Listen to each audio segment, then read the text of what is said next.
नमस्कार. अक्कलकोटस्थ श्री स्वामी समर्थ महाराजांची आद्य बखर. प्रकाशक धार्मिक प्रकाशन संस्था. अभिवाचन अदिती पालिमकर. भाग 53.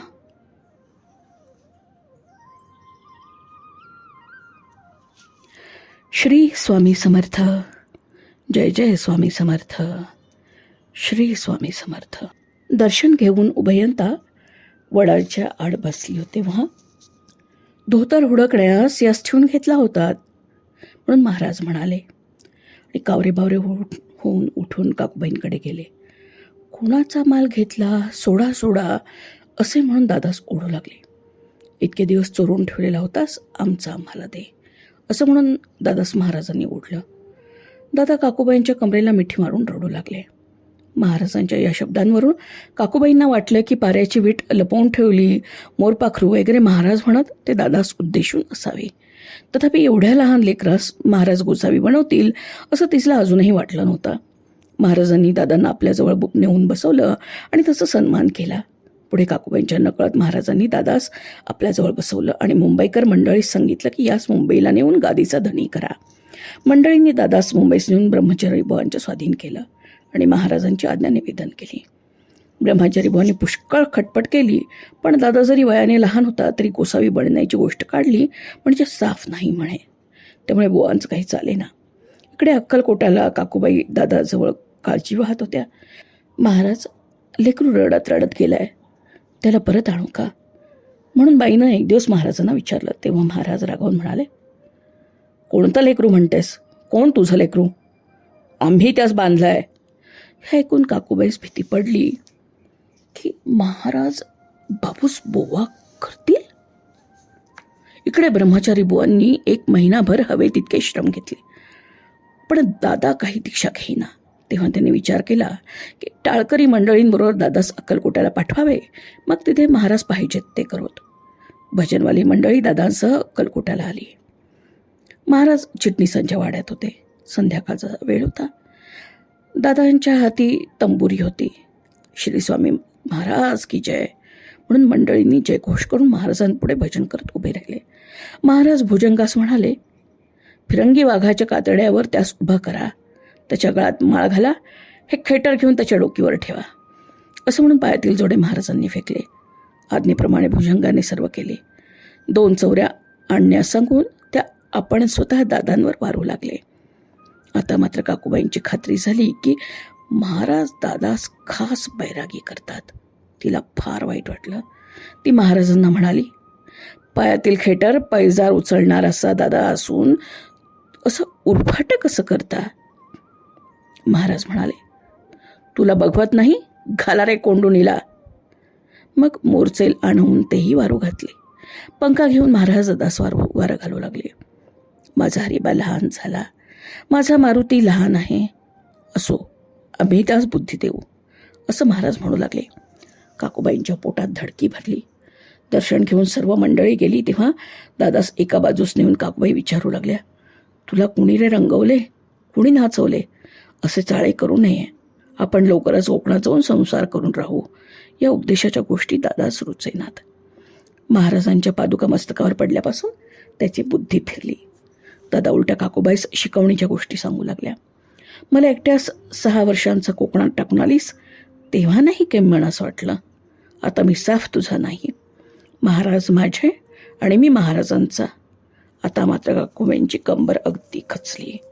महाराजांच्या तडाक्यातून दादा कसा सुटतो याचा विचार त्यांना सुचेना. त्या दप्तरदारास म्हणाल्या, कसेही करून बापूस सोडवा. ज्याला त्याला त्या असेच सांगू लागल्या. पण महाराजांच्या मनात जी गोष्ट आली त्याच्या विरुद्ध कोण जाणार. दुसऱ्या दिवशी गावात भिक्षा मागून आणून दादाने ती जोडी काकूबाईंच्या पुढे ठेवली. त्यांना देमाय धरणी ठाय असे झाले. लाडक्या, असे काय करतोस? तुझे चुलते व आप्तवर्ग आपणास नावं ठेवतील. पाहिजे तर त्यांची परवानगी घेऊन तू गोसावी हो वगैरे पुष्कळ रीतीने काकूबाईंनी समजूत काढली. पण दादा काही ऐकेना. महाराजही अधिकाधिकच गंमत करू लागले. दादास त्यांनी अनुसूयेजवळ भिक्षा मागण्यास सांगितले. काकूबाई रागावल्या. महाराज, हे काय म्हणता? एकाच गोसावी केला, दुसरा लोकांचा आहे, त्यास कोणाचे हुकमाने गोसावी करू? मी साफ भिक्षा घालणार नाही, जिकडे तिकडे जाऊ द्या. अशा अनेक प्रकारे काकूबाईंनी विनंती केली, पण व्यर्थ. झोळी खाड्यात टाकावी काय, म्हणून महाराज म्हणाले.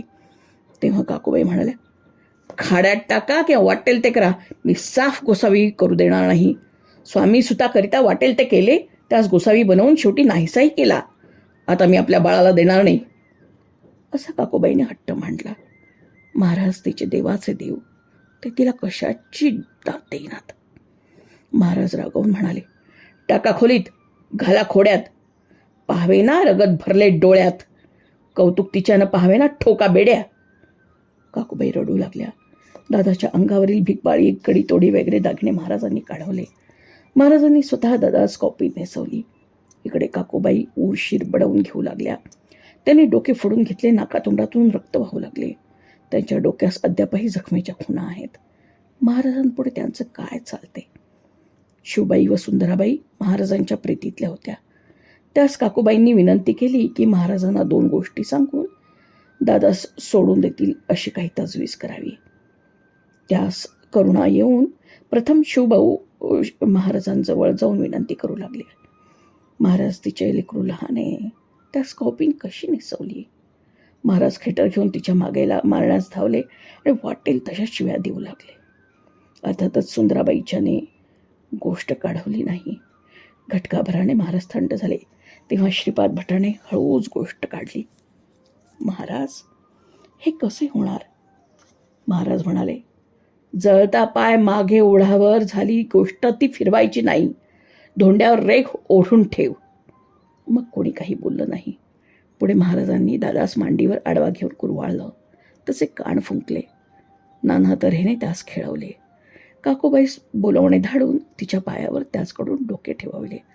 काकूबाई, तुझी आई नव्हे, तू तिचा मुलगा नाहीस, तू आता माझा मुलगा आहेस, तू माझा आहेस, असे म्हणून त्याच्या मस्तकावर हात ठेवला. सच्चिदानंद स्वामी कुमार हे नाव घेऊन दादोबा मुंबईच्या मठात सेवा करू लागले. हल्ली आत्मलिंगाची तेच सेवा करतात व लहान असल्याने त्यास यावी तशी प्रौढ बुद्धी अद्याप आली नाही. काही लोक या कारणाने त्यास नावे ठेवतात. महाराजांनी किती प्रमाणे त्यास दीक्षा दिली आहे हे वरील वृत्त वाचून निंदकाची तोंडे बंद होतील अशी आमची आशा आहे. हल्ली पादुका सरकारी तबेल्यात भाड्याच्या घरात आहेत. श्री स्वामी कृपेने लवकरच मठ तयार होऊन बुवा हे महाराजांचा झेंडा फडकवतील, यात तिळमात्र संदेह नाही.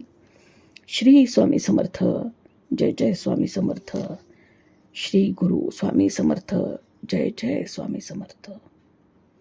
अक्कलकोटस्थ श्री स्वामी समर्थ महाराजांची आद्य बकर भाग 53 समाप्त.